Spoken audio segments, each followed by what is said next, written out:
What up, guys? Welcome to the BSPL Podcast, episode 4. I think we're up to.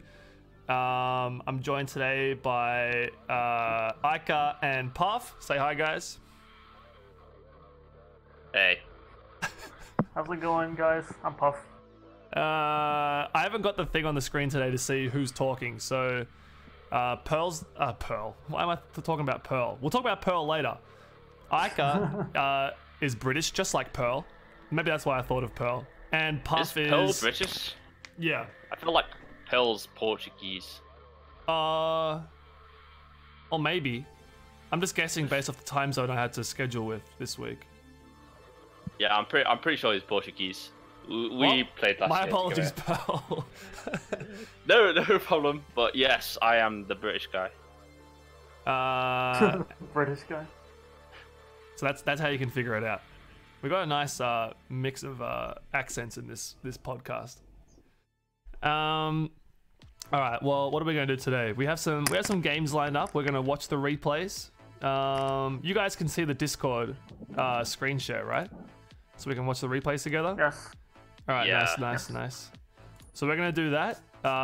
We'll comment on them. There was some really interesting games this week. We have a lot to get through, so we won't rush, but we gotta speed it up a little bit. And then we'll just talk about week 4. So first up, we've got the well, I'll show you guys on the stream first. All right. First off, we have the Japanese showdown, EI versus HZ. We worked together as managers, NOVED and I, to have them play each other on purpose, just because we thought it would be really interesting.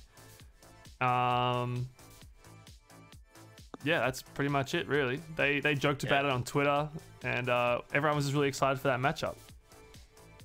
Yeah, it was a cool match. And it's good to see that HC is finally playing. It's like obviously there's the 3 big Japanese guys in in BSPL, Yomu Poke, EI, and HC.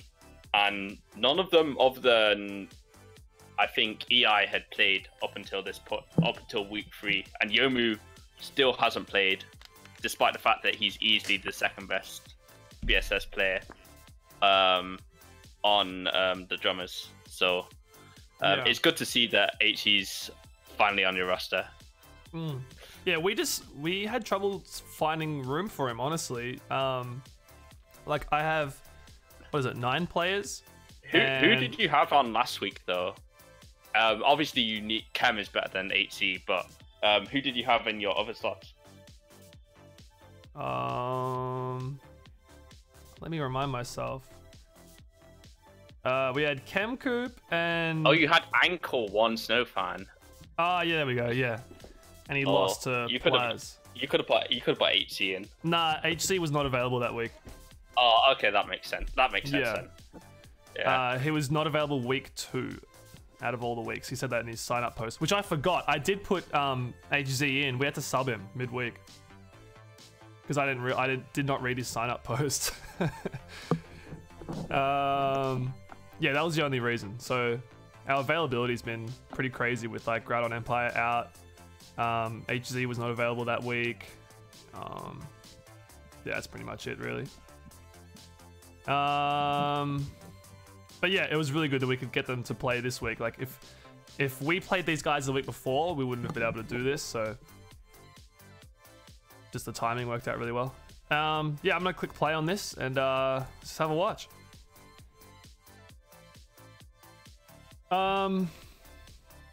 So yeah, like HC's team for me seems to be one of the more an archetype that's becoming more and more popular. The Will-O-Wisp bulky Zard plus Tapu Fini Celesteela thing. Yeah. Basically just a really fat and annoying team to deal with. Yeah, getting the burn on Mimikyu turn 1. I think EI should kind of expect it given the archetype, but I guess game 1 you can just scout for that sort of thing.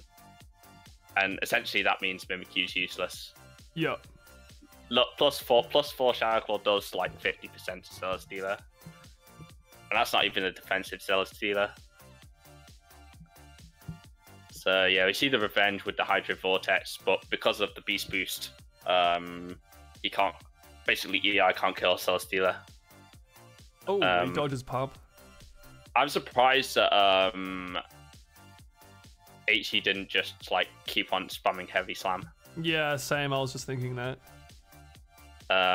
No need to seed. Now we can seed, obviously. Yeah. Yeah. And the game's over. EI just forfeits. HC wins. Yeah, pretty straightforward game. Celesteela just too strong. I mean, looking at EI's team, it's a good bring by HZ. Like, what's he meant to break through Celesteela with on this team? Like, discharge P2, that's pretty much it. Finny, yeah, but he really once you get the speed F struggles boost, away. I think You could break through with Mimikyu. yeah. It's like Ghost MC. But obviously getting the Mimikyu burnt is like kind of crippled his game plan. Yeah. I think like EI needs to be like really careful around just generally just HC's team. Like if he plays well, he can win. With like SD Mimikyu with Ghost MC can break through this archetype, but it's really difficult if HC plays well. Do you think he brought dual Z move, or if it's a different item on Mimikyu? It could be Sash. I think it's Sash. Yeah, I think so as well. Well, yeah. At the same time, he does have a hippo. It doesn't need Sash Mimikyu because like, what's he need Sash Mimikyu for? He doesn't need it for like Gyarados because he has a Feeny. He doesn't need it for opposing Mimikyu because he has Hippo. Yep. So I feel like he probably just brought double Z move. Yeah, that's what I'm thinking. All right, we'll move on to game 2.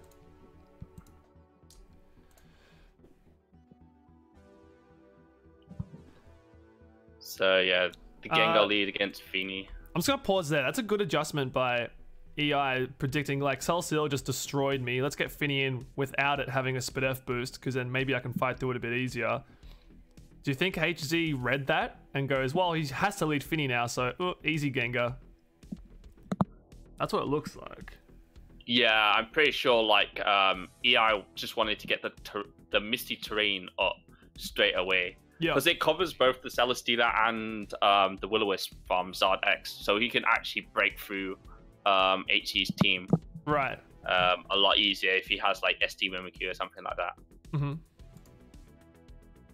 But yeah, unfortunately, just goes for the Perish straight away. Parishong Gengar is toxic as hell.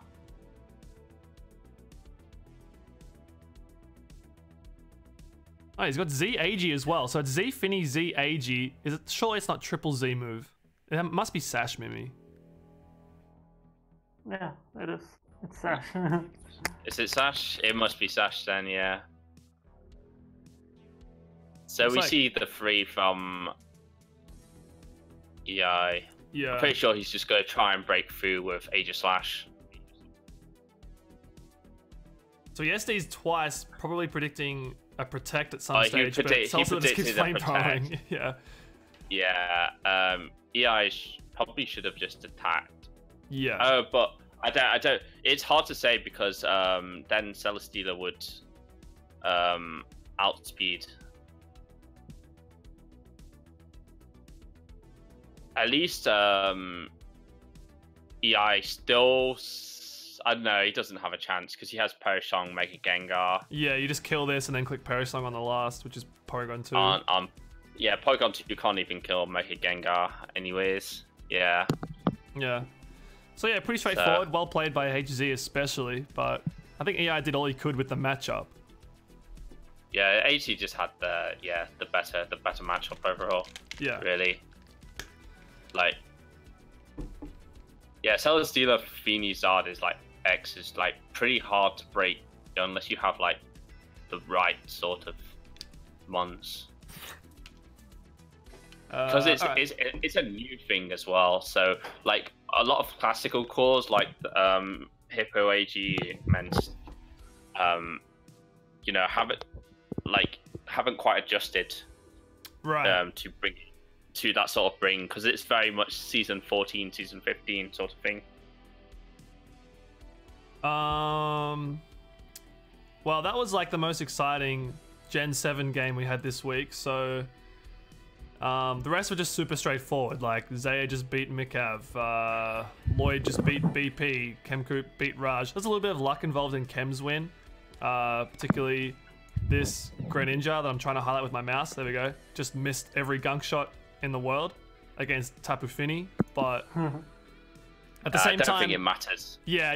Chemcoop made his case for that not mattering because Finny's just ultra bulky and the Greninja revealed itself to not be Life Orb, so, or even physically attacking. It just had gunk shot, so yeah, Finny was probably living anyway, but it was still funny to watch. Maruli One Trick Phony was not bad, and the hype match Bobo-chan Plaz was just a straightforward win to Plaz in the end. So we'll move on and check out some Oras BSS. We're gonna watch Mizaka and Moose and Goose play, because if you're looking at this team, it's a team. That's all I'll say. I guess it is a team. It's a funky team. Yeah, we brought a team very similar to this week 1 versus Pearl, and it did wonders. Right. So, you know, it's, even though it looks very toxic as a like team composition, it works. It's actually that sort of archetype is actually just good. I mean, most of you watching will be familiar with it, but if you're not, you're thinking, what the hell is this team? Basically, either Klefki or Thunderous or something like that clicks Swagger and Thunderwave over and over and over until either the Pokemon that's getting swaggered kills itself, or it kills the Pokemon using Swagger, at which point you just bring in Ditto, copy the attack boost, and just counter sweep everybody. So pretty straightforward. And then I think, do you know how this team was built? Like, normally these teams have ways of beating like Lumberry random mons. It has Azumarill there, and Rotom Wash. These are like just specifically good against the main 2 like Lumberry mons, which are Garchomp and Mamoswine. Right. Which would otherwise like just stop this strategy in its tracks. Yeah, exactly. Especially Mamoswine, because like if you bring in Ditto, you can't Icicle Spirit safely because it's probably not going to kill. You can't Earthquake safely because, well, they just switch to their ground immune, so all of a sudden your strategy is just dead. So I really like the Azumarill, and especially Rotom bring. Yeah, Rotom, you know, it's good for like things that, it's just generally just very good against Mamoswine as well, and Fat, that where you can kind of play around Klefki and Fund a bit by just, I guess, switching forever with very fat teams. Mm-hmm. So it does, especially like you've got a Ferrothon on that team that can, and Suicune that can potentially just sit there forever and not really kill or themselves. Like regenerate mons, right, and stuff like that. Yeah, there aren't really any Regenerator mons in Gen 6 though, like Gen 6 BSS. Obviously in Gen 7 we have Toxapex, but the other Regenerator mons aren't really viable. Like Slowbro and Uniclus, and I guess it's not. Yeah, it's nowhere near as prevalent. Yeah. Anyway, let's just click play. Mizaka's team's pretty interesting with the Altaria and Conkeldurr, both relatively uncommon. We'll see the trick. The Protect. Yeah, and just switches to Mega Gengar.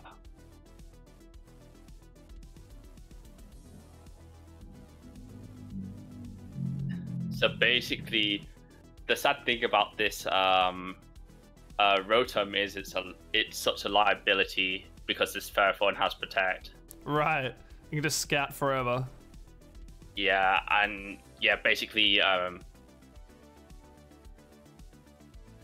Yeah, Musingus is kind of getting destroyed this game, but he doesn't even scout.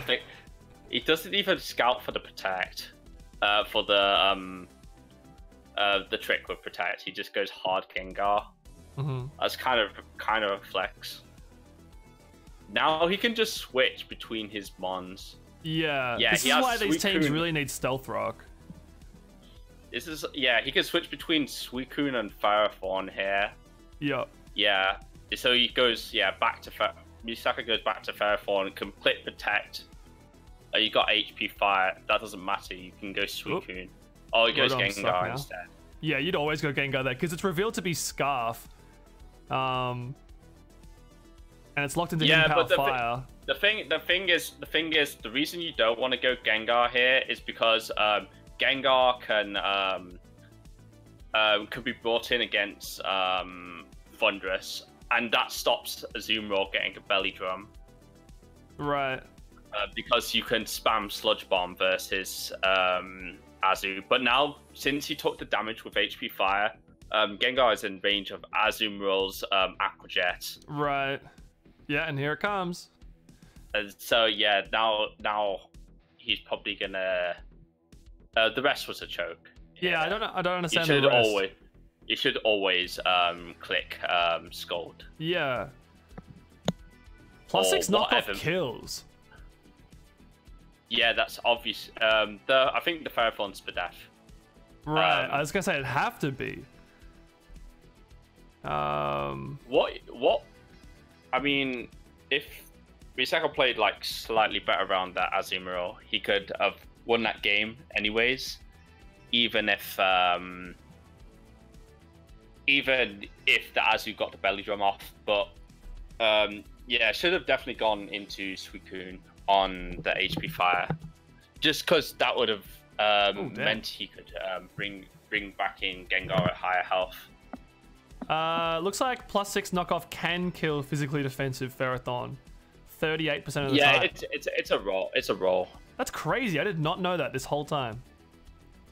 Because I remember Azumarill always running Superpower because Ferrothorn was everywhere. That's sick. Alright. We'll go to the game 2. Oh, you're breaking up a bit. Me? Oh, I think you're okay now. I think it's Puff's microphone bouncing against his t-shirt. That could be it as well. Well, so Klefki's out doing the same exact stuff Thundurus tried to do. It's interesting that they have both Klefki and Thundurus with the same exact set on the same team. Yeah, I don't know. I guess it's okay to have both Klefki and Thundurus. Maybe it's a bit overkill. You can bring have something like Mega Sableye or something. I don't know. Yeah. Actually, Mega Sableye destroys Misa's team. Yeah, it does. Depends on the set. Like, Azu is Lumberry though. That's what I was about to say. Yeah, Lumberry Play Rough is just gonna destroy it. And because in Gen 6 with Mega Sableye, you don't get the well, hang on, no. You do get the Prankster Will-O-Wisp as you Mega Evolve in Gen 6. It's Gen 7 where that doesn't happen. You do. But they're sort of forced to Mega to get the bulk. So if you Belly Drum as they Prankster Wisp and Mega, then you're going to be able to Play Rough the next turn before they Wisp. If they don't Mega, then they sort of don't have enough bulk to be able to take on anything. Because regular Sableye is not very bulky at all. But yeah, like this team desperately wants a Stealth Rocker, so like I think you just want to go one of Thundurus or Klefki, and you can bring like Clefable or something. Yeah. Like a decent recipient.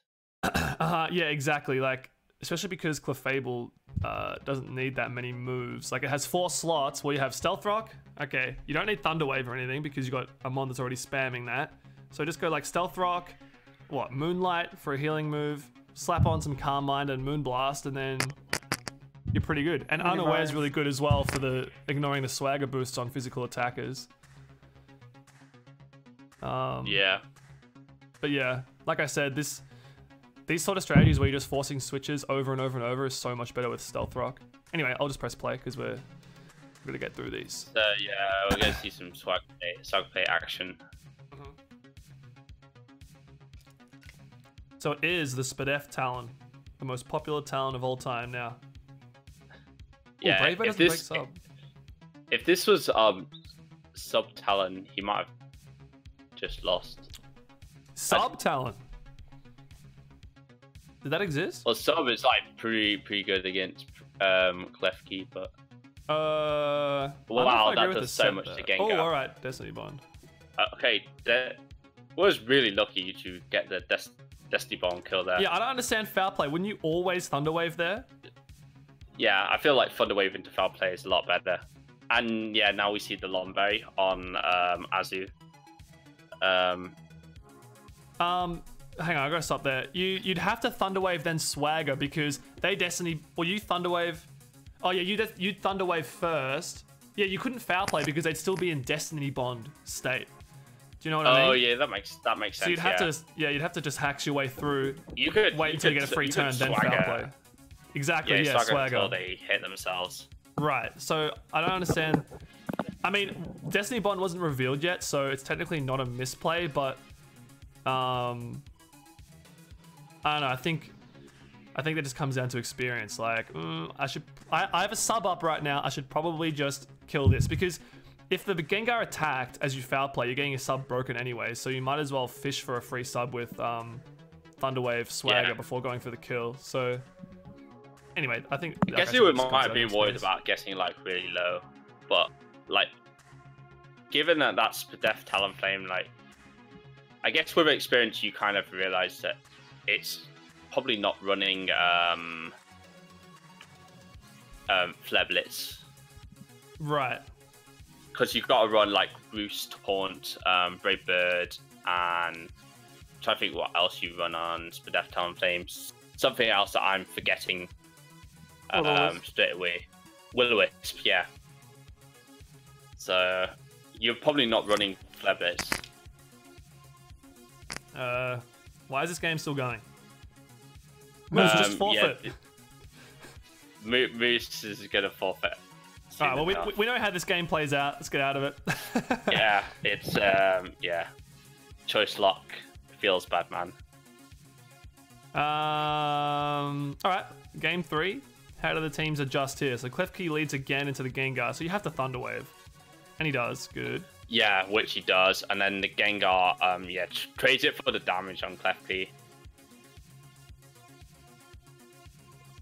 Yeah, well, odds were that Gengar didn't get a move off there, but it does, so that's fine.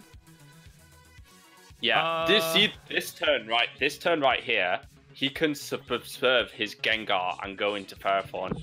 Right, yeah, exactly. It's just revealed to lock itself into Hydro Pump, so why... He knows it's Scarf, so you can go Ferrothorn. Yeah, so that didn't really make a whole lot of sense. And Ferrothorn beats what Mies and Geese almost certainly has in the back, which is Azumarill. Right, exactly. Ben, so, the thing is... Yeah, now he... Mazaka said it as, I should have kept Gengar around for trick fodder. When it's like, that's not the reason you want to keep it alive. It's just you have a 100% counter. I don't know. It was just funny. Yeah, well, the thing is, what's gonna happen is that he shouldn't have touched it there either. He should have just gyroed. But essentially, right here, when you protect, he's gonna go for the trick here, which is why you still need Gengar. And because now he can.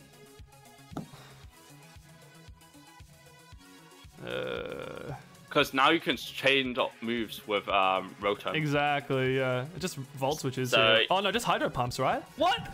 He did Volt switch. Okay, interesting. One thing that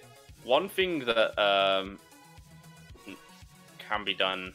I don't know. I feel like the game is like very much against Misaka now. But right, yeah. Yeah, I think preserving the Gengar would have been so big because just in these like sort of situations, basically, Rotom can never get off. It's only threatening to Misaka's team if it can change up moves, because you have Ferrothorn, which walls like most of Rotom's set, and then you have Talonflame, which walls HP Fire. Right. And even if you go into Azumarill, Talonflame can click Brave Bird to reduce Azu's health. Right. And Azu can't belly drum on Talonflame because double Brave Bird will KO after the right. Priority Brave Bird's faster than Aqua Jet. Yeah. It also has to worry about Wisp because its Lumberry got burned or used up. Oh well. I mean, I think like at that point you should just not toxic and just always try and get the damage off on Azu. Like Ferro's Gyro Ball will put Azu always in range of Talonflame's Brave Bird. Mm-hmm. So yeah, right here I think Rotom just pumps to win the game. Yeah, I mean I'm pretty sure that's a roll on Spadef Talonflame, but it doesn't matter at this point. Right. Yeah, it's super over. Because of the fact he can switch up moves, basically it means it's over. I mean, Ferro should protect there, but I think Azu comes and knocks off. It's not 100% anyways, Azu. Yeah, you're right. Anyway, well, that was interesting. Yeah, Misaka kind of played well like game one, but yeah, it made a few mistakes and ultimately cost the series. How'd that series go with you guys? That's your team, isn't it? Yeah, that's our team. Was that a deciding game? Was that the deciding game? No, that wasn't the deciding game. The deciding game was Pink Sylvie versus Edu.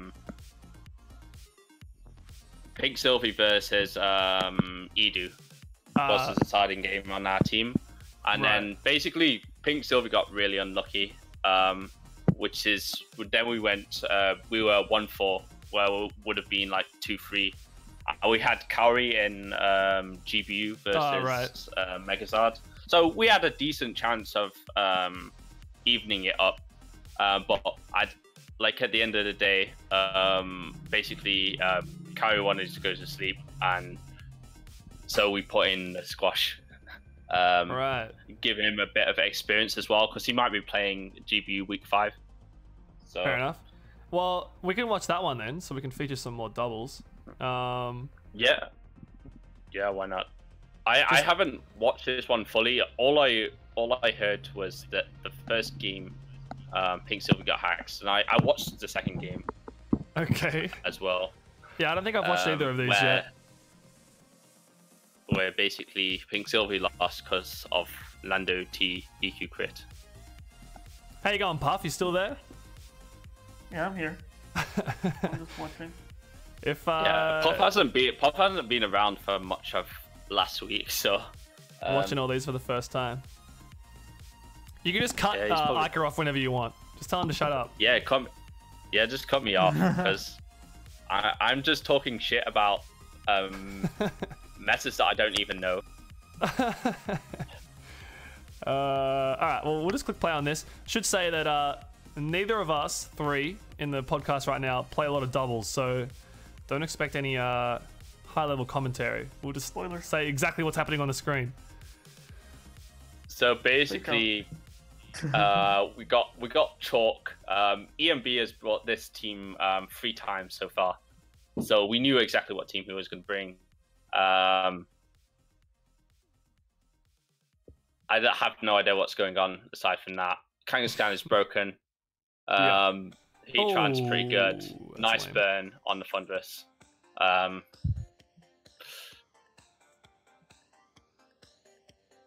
Okay. Okay. Another one. Oh, okay. Okay. Yeah, if the Thunderous hadn't died to The burn, yeah. to burn there, it could kill the Kangaskhan, Right. and then you wouldn't be in like such a predicament there. Is that assuming it's not Sucker Punch? Don't they often run that? It could be Sucker Punch as well. That, I guess that is a possibility. Yeah. I mean, yeah, I agree. It was still unlucky. To go down it could be 2-4. something else. Yeah. Yeah. Well, that's unfortunate. Anyway, let's game 2. The one that I remember being hacksy was this one. I heard from Pink Silver that they got hacked that game, but yeah, I mean, it's just like common double threats versus common doubles teams up against each other. Right.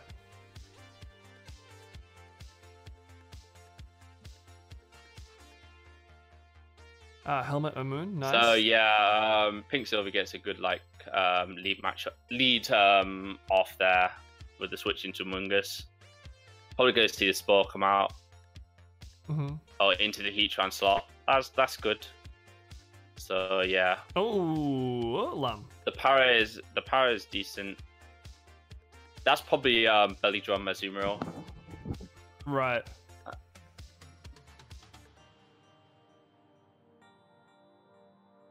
This Heatran is a problem. Yeah, Heatran is not dying very quickly. So, but yeah, so we get the wake up here. He fails to make a sub. We go see this Sludge Bomb from Mungus. So yeah, Heatran probably gonna die next turn.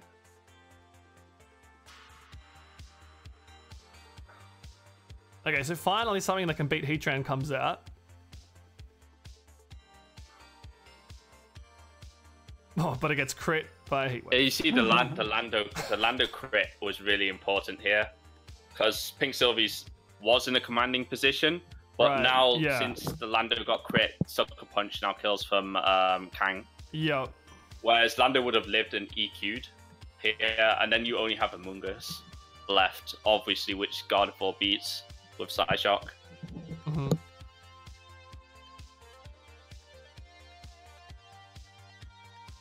But yeah, I'm talking about a tier that I have no clue about. Yeah.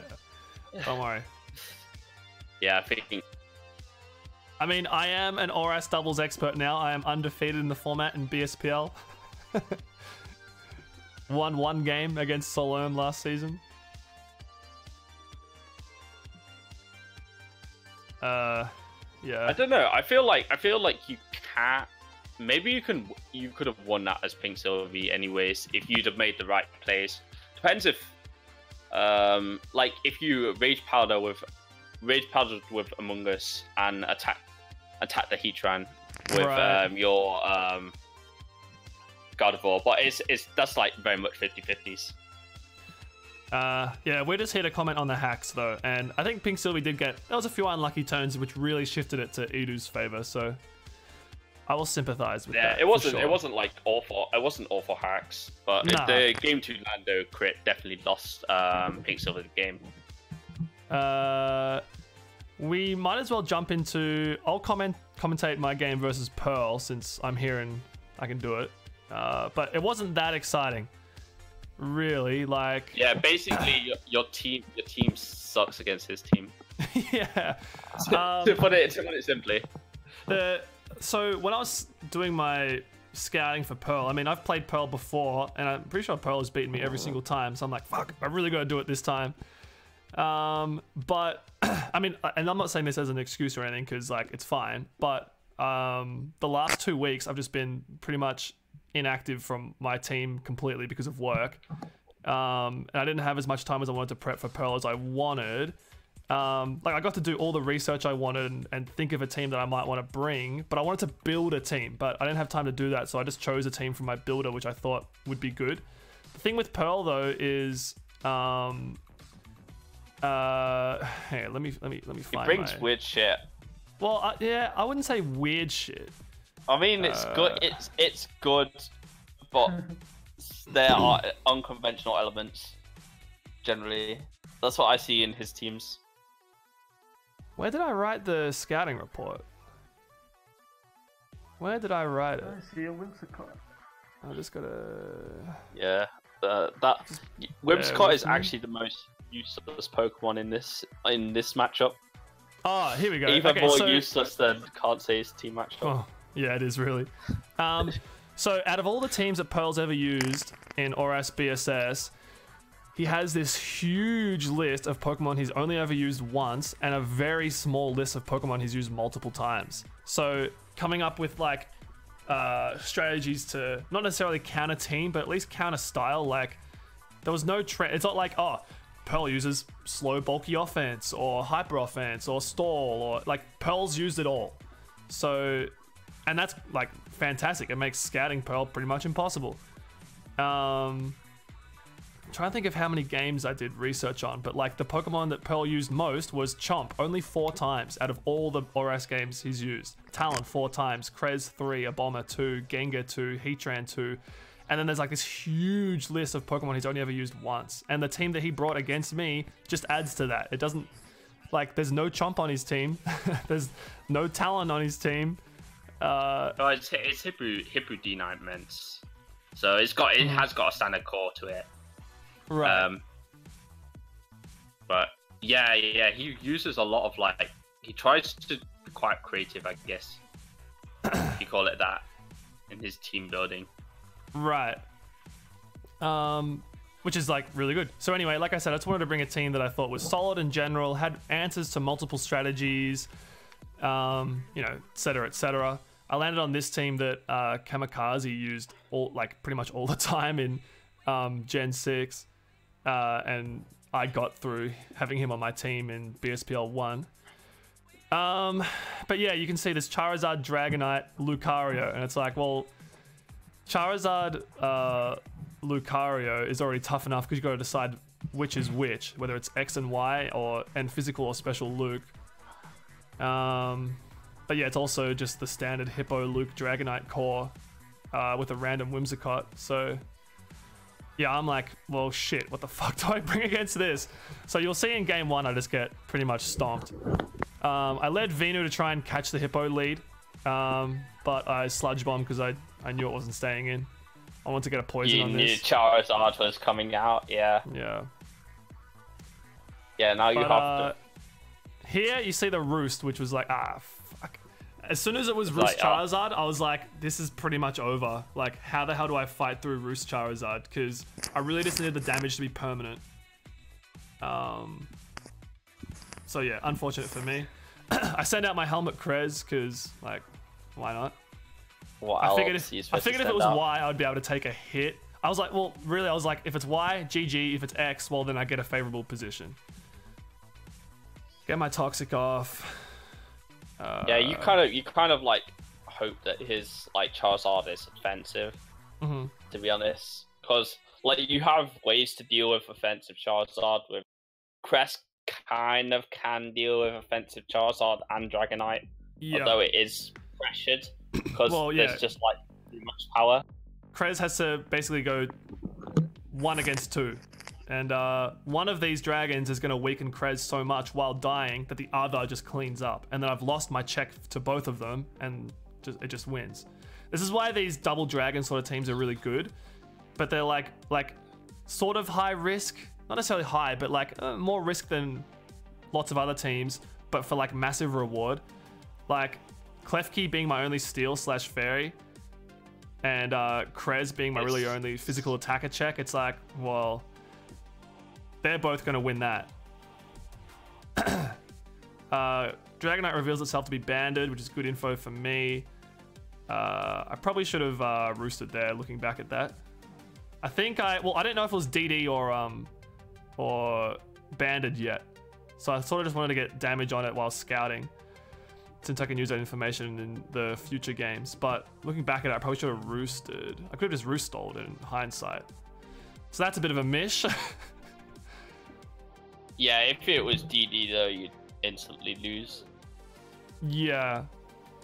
Well, not necessarily. It has to DD first, then it's got the same amount of power as Choice Band anyway. I bring out Zapdos. I was sort of stuck in a yawn cycle here, but he lets me off the hook by slacking off. But I don't kill it, so it gets the yawn off anyway.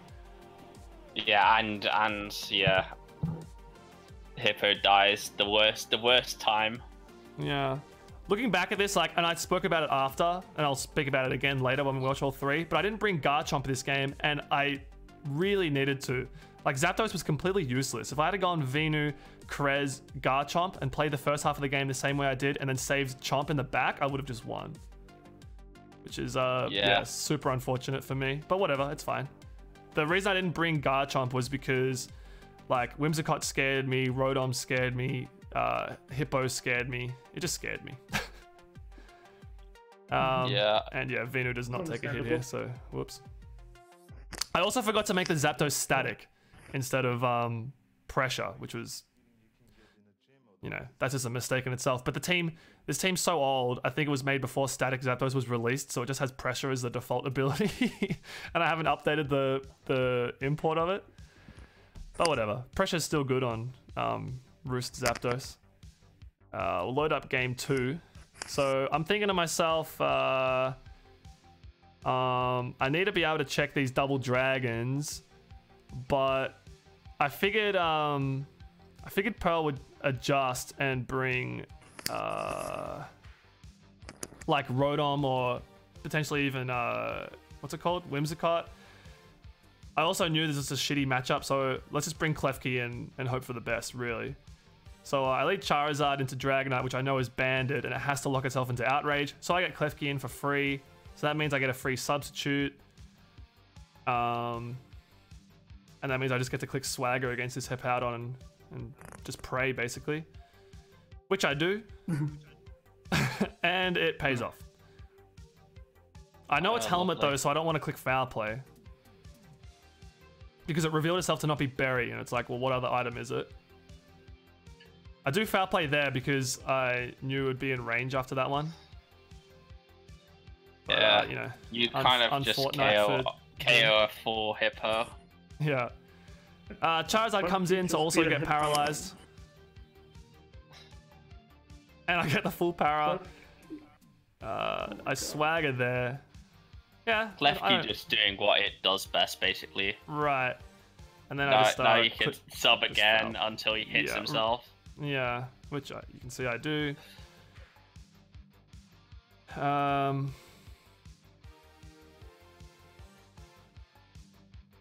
Yeah, I don't think I've been particularly super lucky yet. Like, I don't know. I did defend myself in the BSPL channel about like, well, you know, I had one out. I had to go for it. I fuck up there by Ice Beaming.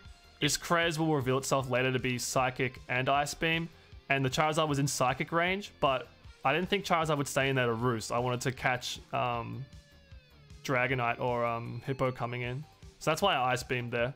Just a bad prediction. Yeah, you might as well. Yeah, you might as well Psychic there all the time because you know, at the end of the day, you're not killing D-Knight anyways, and you kill Hippo because it's so low. Yeah. So now I'm fishing for Spadef drops. Oh yeah, Paras as well. Yeah, Pearl gets powered there, he'd die. But yeah, exactly. No Paras and no Spadef drops. So I mean, those are very like low chance things anyway. But over the course of many turns, as Lance from the Battle Spot would say, those odds add up. Yeah, that they do. Yeah, I just need to get damage on this Charizard, really. Hope for some Paras. But this Charizard wins 1v1 with DD Roost. I'm surprised, yeah. I go Klefki there anticipating a Roost or a DD since it was healthy. And then I could have foul played so Charizard has to get out. Yeah, I just get rid of this thing. Charizard comes back out. My play is to spam sub until I get a full para. If I don't get the full para, I Swagger on my last bit of health. Surely, right? I'm getting Flared Blitz chip and Sand chip. So I could also just get it into foul play range. Yeah, I feel like right here it might be in. Oh no, the sand runs out. I swagger there. I get back into health range for another sub. But I anticipated extreme speed there, which he does do. Yeah, Pearl showed extreme speed. Oh, I get lucky. Oh no. You don't. You never like to see it, but it happens. So obvious sub there. Do you no swagger play here? Yeah, I have to swag. Well, I think I foul played to get chip.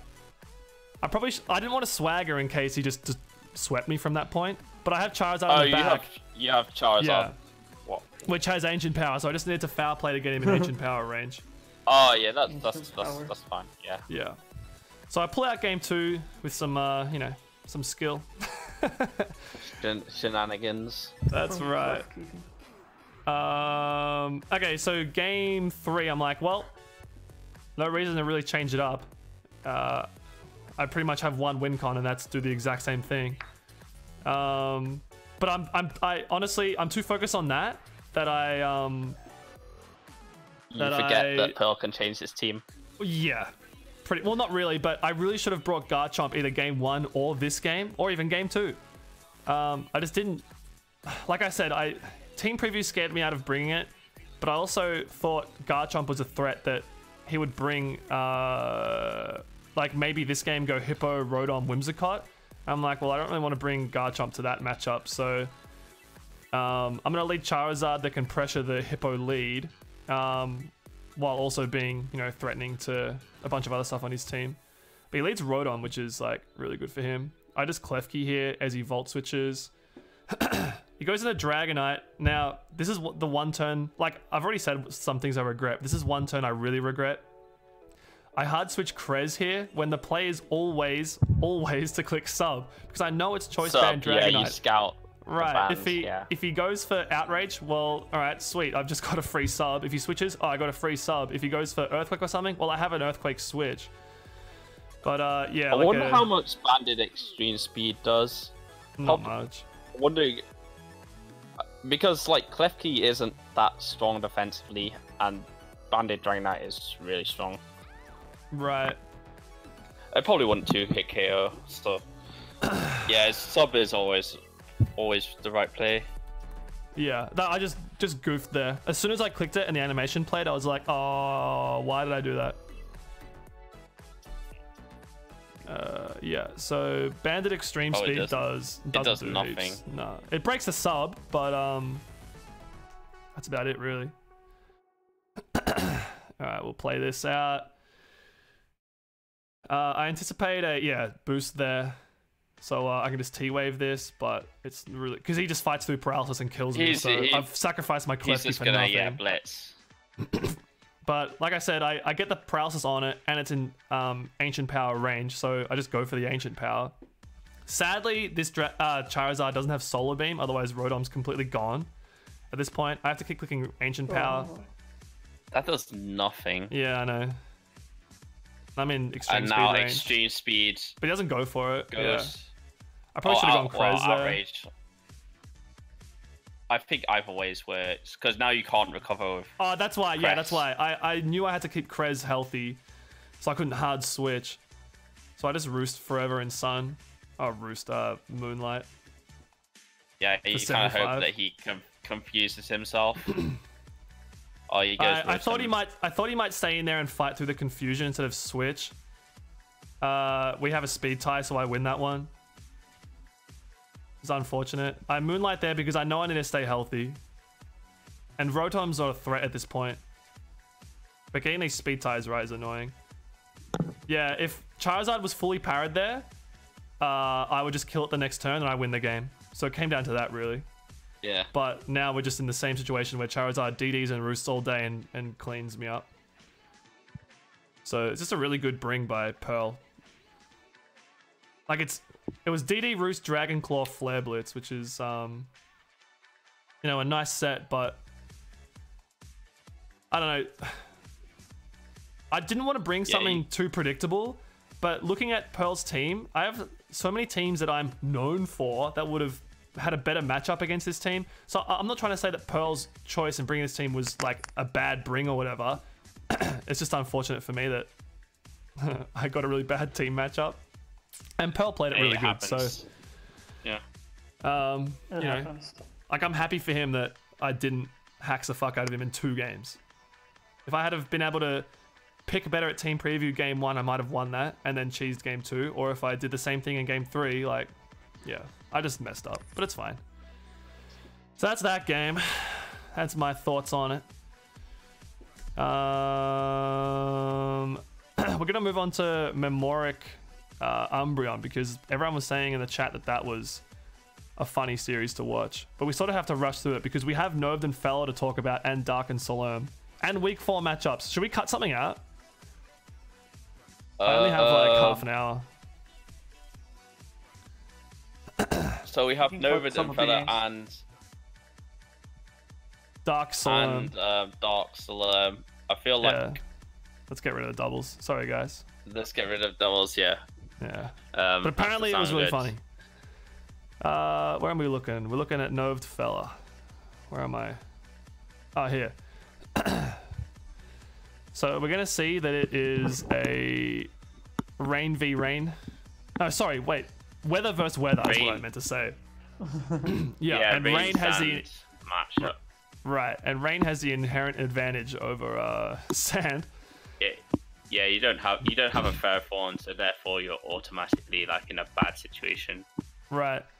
Even like Suicune is pretty good versus rain, but like it can't take Dracos. Yeah, it doesn't. Even just like Specs Dragon Pulses, like just wears it down too quickly. And yeah, the team doesn't have Conqueror either. Conqueror is actually okay against rain. Yeah, kinda.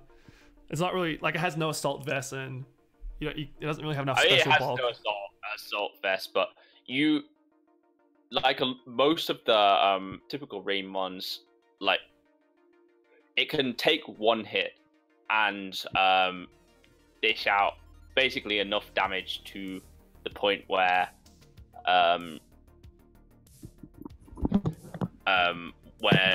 Kingdra will be KO'd. Mm-hmm. That's all. Like the only like really threatening thing about rain, like offensively, is Kingdra is kind of a nightmare. And the fact that they have Pharaoh to check opposing rain, so your Ditto isn't even that good. Yeah, exactly. We built this team with Fella, and like we're happy with the way it looked, but we're like, rain and Ferrothorn, or even just a random Conkeldurr is going to be tough to play around. So we like tested the matchup a ton, and it's like, well, Ditto we really like as a rain check. Like you said, Ferrothorn just switches into it for days, but you're still getting like damage onto it. That's why we've got a Volcarona, we've got all this other shit, but we did have the first 5, and then I was like, well, let's just add a Thunderous, because Thunderous itself is really good in GBU. It sort of forces things at team preview. But if we're going to use Ditto as a soft check to weather and set up sweepers, we might as well go all in on the Ditto mode and use a cheesy Thunderous set.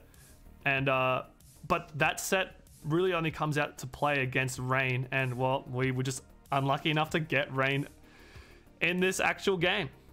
So yeah, what you're about to see is we have Pokemon. Politoed versus Thunderous. Scarf reveals itself to be Scarf. Yeah. Thunderbolt comes out. Yeah, that's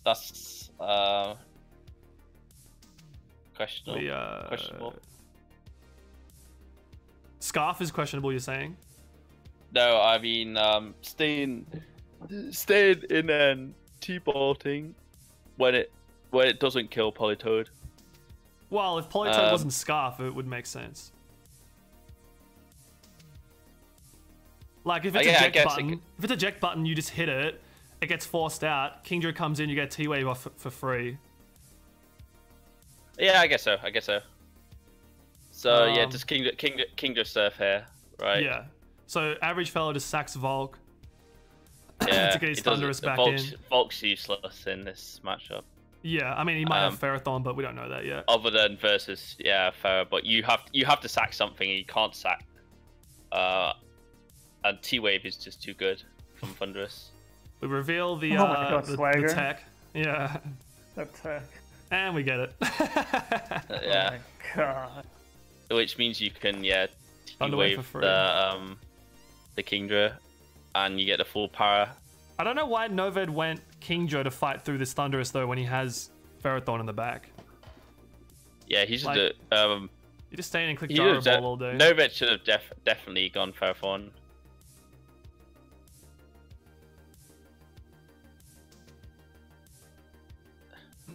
Yeah, because with I guess I could see What the? He gets no, confused.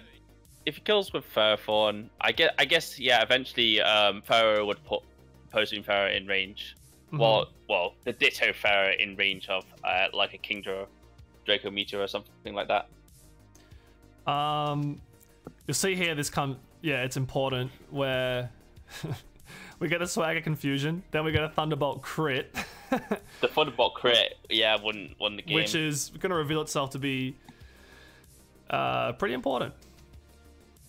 Because I was surprised that he didn't just Thunderwave to make sure Ditto would come out and have a better chance of winning, but the Thunderbolt crit is obviously won the game. So NOVED Stealth Rocks there to avoid taking Barb's chip. Yeah, so he can... So what he's thinking is my Ferrothorn with a higher HP stat than Ditto is going to be bulkier, meaning I just got to get this Ditto chipped and then just kill it with a Power Whip or whatever. You're slower because the Ditto's obviously Scarf. Exactly. So Stealth Rock play makes sense there, but Yeah, we miss Power Whip, so we avoid the chip. And then we just follow up with a KO. It wouldn't have killed anyways, but No, well, you just saw there how much health we're on. If we had have landed that one, we would have died and Nova would have won. yeah, because of the Iron Barb mechanic, right?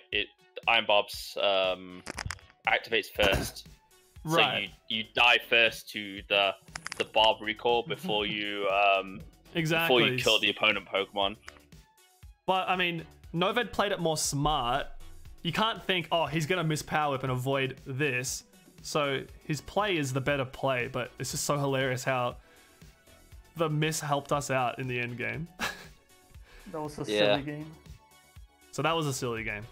Very silly game. Where am I looking? So game 2.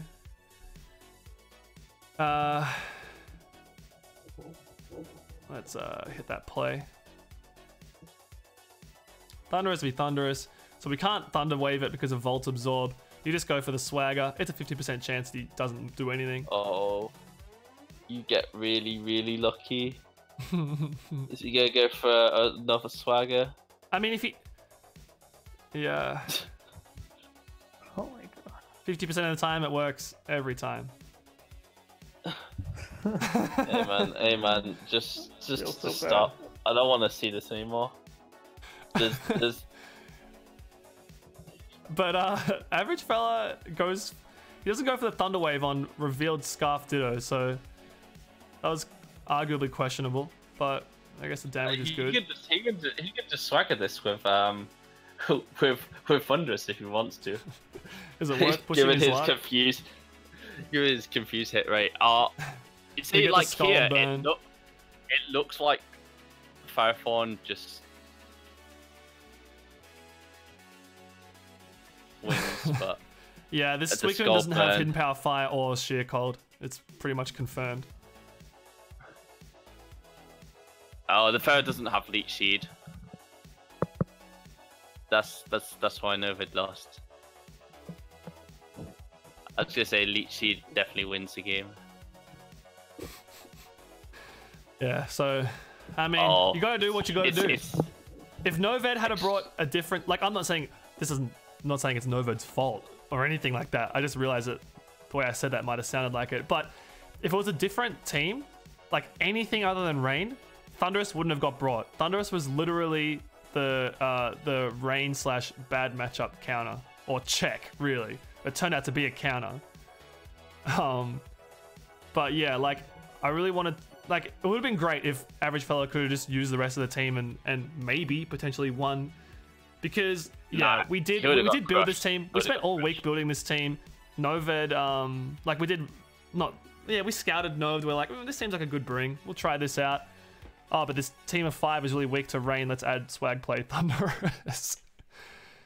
So, well, really unlucky, especially because NOVED lost to a Stone Edge miss last week as well. So, he's had a really unlucky run. Yeah, I feel like he probably. This is random, but why did Average Fella during his win post put like a replay of an explosion thing? Because in game 1. Yeah, let's I'm gonna load that back up. I kindly ghosted Average Fella. Ghosted Average Fella. I wouldn't put it that way. That sounds sinister. Let's just go to turn 100, skip the whole battle. It's a long. Well, mostly because I wanted the game to go quicker. Right. Can everyone see the chat? Basically, Novid's Fairthorn had explosion, so when he copied it with Ditto, Average Fellow was wondering whether whether to click explosion or power whip. You die first if you click explosion. Yeah.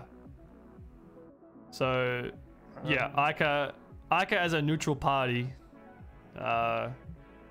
explains the mechanic, but yeah, he Fellow went in, like, he challenged himself, like he must have got his phone out or something, challenged himself with a Ferrothorn versus like a Rattata. I don't remember what it was, and tested the mechanic himself. Look, he says, time to make an ult, self-testing. Then NOVED puts timer on. Fair enough too, because I remember Fellow was taking fucking ages. It was like this was like 3 or 4 minutes this turn. Yeah. It's like most GPU game series only last about 10 minutes. Yeah. Well, that was that. So. Sorry, NOVED. GG's to Fella. Alright, so we'll move on to Dark versus Solerme, the one everyone wants us to talk about. Oh, a spicy game. I guess I'll just try and explain what happened. Darkinium and BK were scheduled to play, and somehow Darkinium confused the time that BK wanted to play at and wasn't around. He rocked up hours later and said, "Oh, well, my bad, I just misinterpreted your message," because BK didn't write like a time. He just said like Friday evening, and meaning his time, but Darkinium thought he meant his time. They're in different parts of the world. So Darkinium rocked up during his evening. Anyway, so BK's team were like, well, the drummers should sub out here, and it's like, well, no, there's still 3 days left in the week. Just reschedule. Turns out BK was completely unavailable from that point on and could not play the rest of the round. So he had to be subbed out by necessity. And BK's team after that was saying that's not really fair, that our guy has to sub and the other guy doesn't have to sub because he missed his time. He should be punished. But like, you can see merit to both arguments. Like, all right, yeah, if you knew your opponent wasn't available after that scheduled time, you could just miss it and then go, well, I'm ready to play now. Who's ready to play me? And you could cheese it and get a weaker opponent off the bench. But that isn't what Darkinium was trying to do by like our interpretation of it. He just messed up. And BK never said to him, I'm not available to play after this. So he wasn't even able to make that decision if that's what he wanted to do. He just made a mistake. So anyway, BK's team wanted it to be, well, if we're subbing, you got to sub. But the decision was, well, no, that's not how it works. So Solerme had to sub in as the only available player and played Darkinium. And yeah, it was an interesting game. We'll just jump right by the into it. way, I think Lego and Jamal might want to join the call. I'm just looking in chat, so To talk about this game. Oh god, is this a good idea? I'm not sure if it's a good idea, but I'm just putting it out there. Alright. I don't know. I'm not friends You know, with Jamal actually- on Are you friends with Jamal on Discord? I don't think I am, but you I'm gonna know, find him. whatever. Maybe this game was destined to be because of what happened in Game 3. How do I find Jamal? There we go.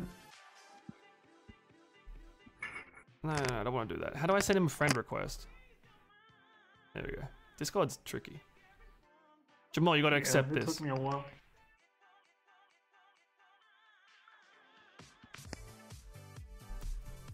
Okay, I can add him now. Sweet. Alright, these boys are in. Join the call when you can.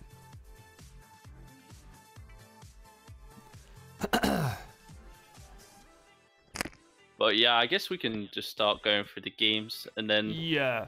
So if Solerme, people want to stoke the drama. Right. Solerme said that his team did a bunch of preparation to fight Darkinium, and BK had like this god squad to beat him apparently. Oh, someone's got their speakers on. Someone is. Someone's watching the That's stream. not me. Yeah, that's me. My bad. Turn it off. Let me close it. Okay. Welcome, Jamal. All right. I need to be able to look at something though. I need to be able to see. Are you? I'll open the replay on my. No. I've got screen share on Discord. Yeah, screen share's on. What am I I can watching? open the replay on my own. Just press Wait, why is that not full screen? God damn it, Discord.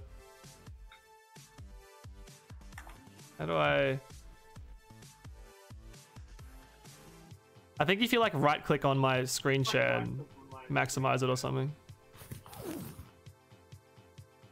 Are you on your phone? I can see your phone, what your phone camera's Yeah. pointing at. Yeah, What that's the problem. I don't What want is- to open up the phone camera, so I'm just gonna open the replay on my own. Actually, I could go. Are you sure you can't see my screen share? PC. You I can just- see it, just but turn like off- turn then off you're your- gonna see. Turn off your phone camera in Discord, and then my thing will go full screen for you. Or you just gotta double click the little image. You can double click the. Oh, mine's full screen now. So you see it, just double tap my one, and you'll see the replay. Yeah. Alright, this is a live recording, alright, you guys, just bear with us. This is tough. We got impromptu guests. All I Okay, can see is I've Jamal's ceiling fan. Oh yeah. Let me open it on my computer. That'll be better. Yeah, good idea. Your microphone sounds great though. Wish I had a good Yeah. microphone. It's like it's a brand new phone. Oh. I just got a new phone last weekend actually. Hella nice. Alright, well, I'll talk about the team preview while everyone sorts their stuff out. Solerme was Yeah, saying that... I can mention the team too. Okay, you can do that. While we're waiting. So the team wasn't initially intended for Solerme to use it. Like we Right. had like that was built for BK, but BK didn't really like that one. So what he wanted to use was like way off the deep end, like far more gimmicky and I'm not sure if people want me to reveal that, if Solerme is okay revealing that. but Yeah, I wouldn't. honestly, it's pretty You bad. can I wouldn't you can- recommend that we use You it. can I use was it kind next of week. I wouldn't want to do that to NOVED after all NOVED's been through. I can't recommend that we use that. Solerme's in the chat saying, don't say. I mean, it's probably something like I mean- cat to cat. No, Nah. it's far worse. So you're saying that you guys built an Esbjorn team without having it be a Solerme team? It was a legitimate bring? This is definitely a Solerme team. Because I was under the impression that Solerme just put 6 Pokemon together before fighting Darkinium and was like, this looks fine, I'll play. This is basically like what Solerme brings in Gen 7, except there's no Megas. Yeah. Jesus. But yeah, I do really like the Esbjorn with all the status that flies around in this format, like Thunderous's Thunderwave, Breloom's Spore, all that good stuff. It also just sets up screens for... Screeners are underrated, anyways. Yup, I agree with that. Darkinium, on the other hand, has a team that I'm very familiar with. I actually have this team, but I've played this several times. Like Ninetales plus Crest plus Chansey is just like toxic, I guess. Yeah. Because then you like halfway through the game, like when I play this team, I remember Cresselia recovers 75% of its HP. Yeah, right. Moonlight. I go, exactly. Fuck. I brought like my banded D-Knight and it just does nothing. Right. Exactly right. Yeah. And I mean, I've seen versions of this team where it's like Carmine, Hidden Power, Fire, Krez, and it's like, well, that and Sun just destroys everything. I don't think that's what it is on this version of the team. I'm trying to remember, but I also don't want to like go leaking teams that are not mine to leak. So, but anyway, I'm just gonna click play. See Thunderous leading to Mamo, so Solerme gets that pretty much perfect for him. He just spears. Pretty much a no drawbacks play. Crest is basically unkillable. Yeah. Nice fun away from predict. So. What is this Volk? Solerme making some hard reads. That is a pretty hard read. I'm surprised he quivered ants there. Oh, dodges Hypno. That's lucky.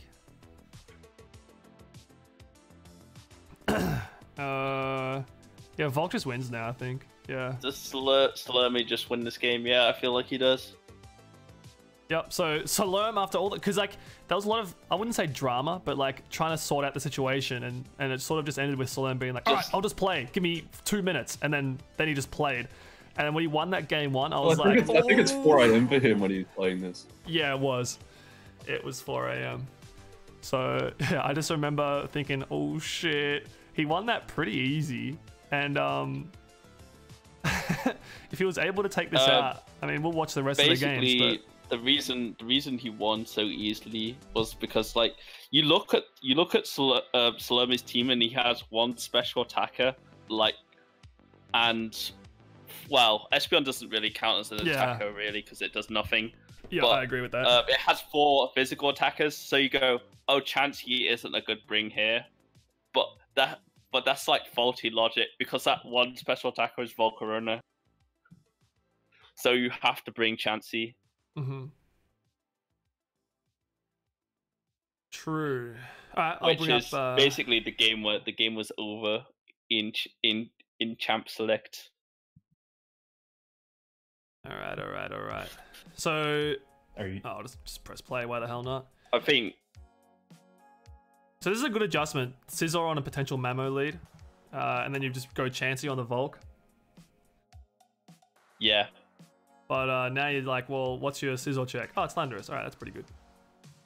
Flying Gem Macro does a butt ton of damage. In power flying, that has to be because it was neutral and strong. Oh. Yeah. Yeah, so Solerme didn't pick up on that originally because he still didn't realize. I think there's a point where he leaves Volcarona in on Thunderous. Yeah, you're right. He didn't realize it wasn't HP Ice for some reason. Goes for the double quiver. I don't know if I agree with that. Oh, It's it's Lum. He has to go for. Even then, Oh, yeah, you can't break Chansey with I don't know. What's his? Does he reveal what his third is? Volk. I mean, I'm pretty sure he loses this game. So No, To be he fair- forfeits, I think, before. You kind of know it's That's Cloister. Cloister. Okay, does that. He shouldn't have Ooh, white shell herb. smashed here. Yeah, I would have just killed that. He should kill the Chansey because then he can Oh, at why least- why two of those? I mean, Thunderous wins I think it anyway, was- so yeah. yeah, he gets the Yeah. kill and then he forfeits. It's like he just wanted his one kill and he's like, all right, I'm out. That's a blunder move, dude. Get your one kill and leave. You can ice shot to kill the Thunderous, but he'd die to bullet punch there. Yeah, he lets exactly. Chansey With get his the defense kill. drop, yeah. That might have been important if he had stayed, because later on he didn't realize that Scizor was banded. So if he had stayed in and watched it die to bullet punch and calced it, he might Right. have realized. Exactly. Well, he had. I'm pretty sure he had the opportunity to calc the Scizor Yeah, he did. damage He definitely did still early have in the one. set. But yeah, Yeah. it doesn't really come into play until game 3. Mm-hmm. Solerme saying in the Twitch chat was, is Hidden Power flying a thing? Yeah, it is. Especially because in Gen 5, Hidden Power's max power is 70. And with things like Conkeldurr and Volcarona and is stuff being fantastic. super good, Hidden Power Breloom. flying is just really good coverage. Yeah, Breloom. But I mean, Breloom gets hit by Hidden Power Ice too, I guess, but... Yeah, but getting the you Oko instead of a miss 2-hit out KO is really good. on the Oko on like Toxical Breloom or something like that. Exactly, yeah. It was literally my first GBU game. Yeah, that's fair enough. But yeah, like... Yeah, that's I the feel thing. like I've We're like played grilling GBU him, before. but Yeah, I know, yeah. I don't want to... Oh, I'm not trying to grill Solerme. It's more I like... feel like Solerme yeah, played all right anyways. I mean, he made Yeah. some mistakes, but I feel like Dark did as well. So yeah, know, well, Solerme that's did all the right just- things. As Darkinium we'll just made good see. adjustments. high pressure situations and it being 4 in the morning and probably Solerme is raging whilst this game is happening.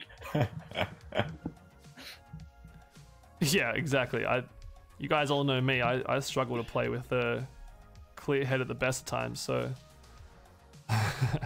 I definitely sympathize Struggle in with general. Solerme here. We get to see the best moment of this week though, turn 1.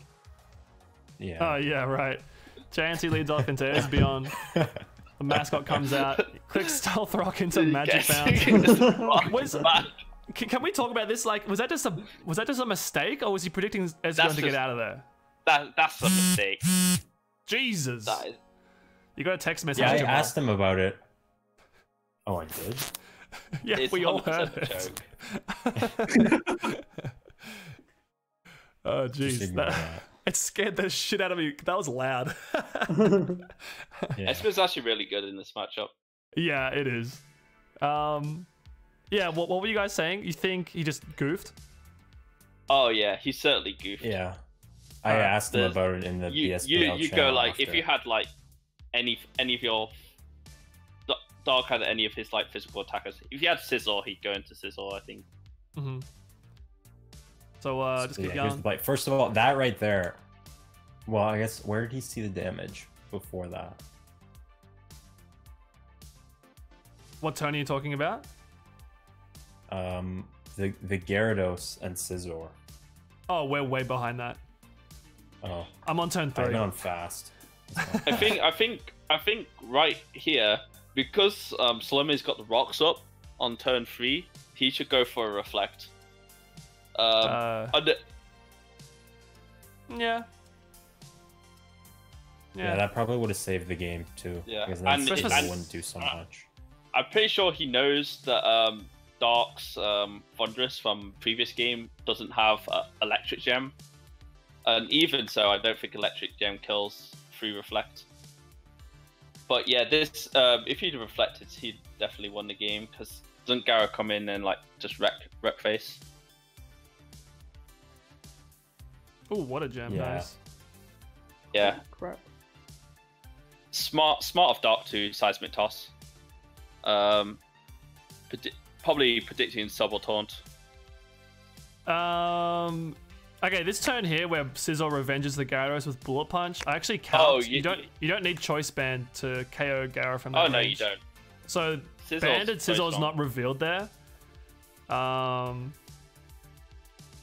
trying to think. Maybe it was just because we saw U-turn that made me automatically assume. Right, because normally when they're SD, they're bug bite in this format.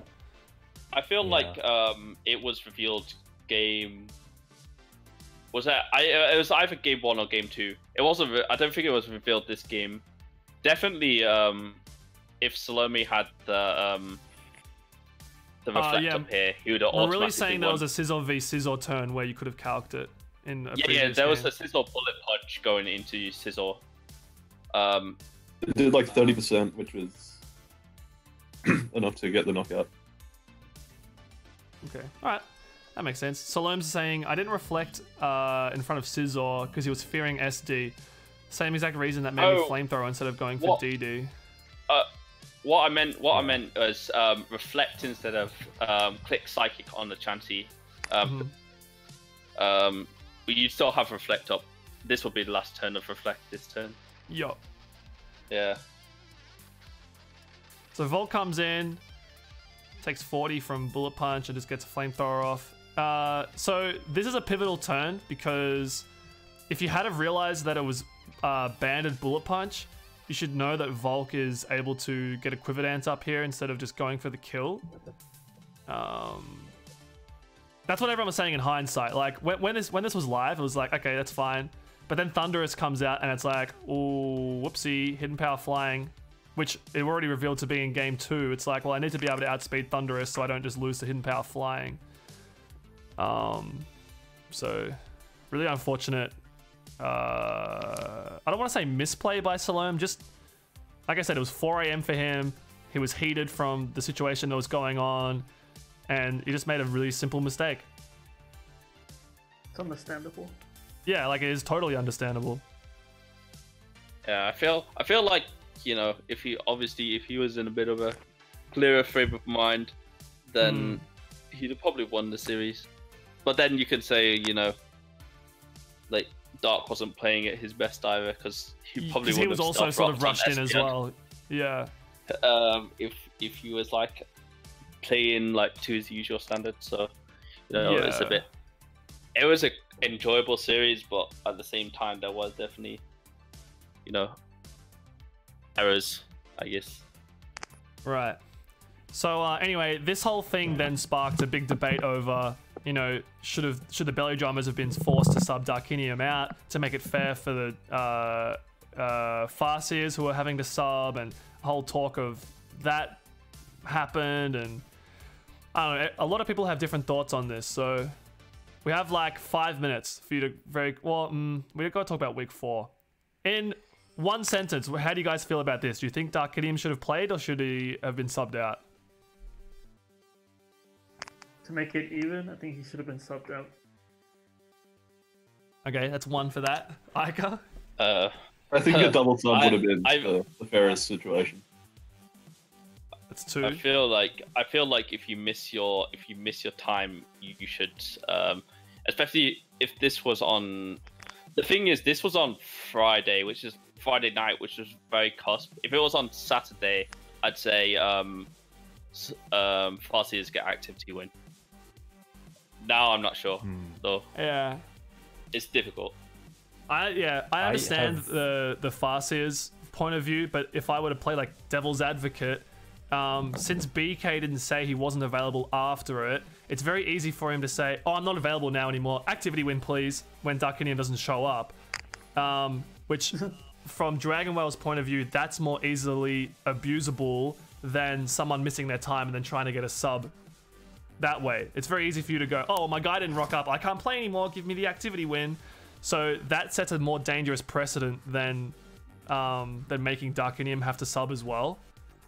And like the only reason BK had to sub out was because he wasn't available. All they had to do was reschedule another BK Darkinium game in the next 2 or 3 days, and it would have been fine. But yeah, BK sort of just, was too busy. And yeah, Kamikaze, welcome, my dude. Sterling Thunder. He says, can't grant activity win if the time wasn't clear. And that's exactly right. It's like a mess up on both sides. The time was very clear, though.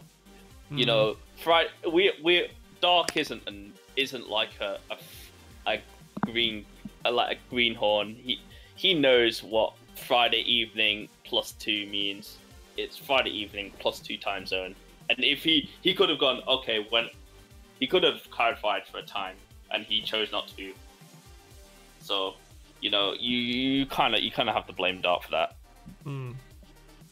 But yeah, I guess it doesn't matter in the scheme of things. I can understand why Dragon Whale would want a double sub. Right. But and yeah. This all come like last season. The reason Solerme and I had to play each other in Gen 6 doubles was because both of our guys were sort of not available at the same time as each other. And it could have very easily been, only my guy subs, which would be me playing a doubles player. That's not very fair. Or the same reverse. Solerme subbing in and playing my doubles player. So it's like, well, it's not going to be fair either way. Let's just have Solerme and I play each other double sub. I'm not saying that sets the precedent, but I think that could have been, referenced and been like, well, in the past we've made teams double sub when both guys weren't available at the same time. So, why don't we double sub now and just make it fair for all parties involved? So I don't know. It's a really tricky situation.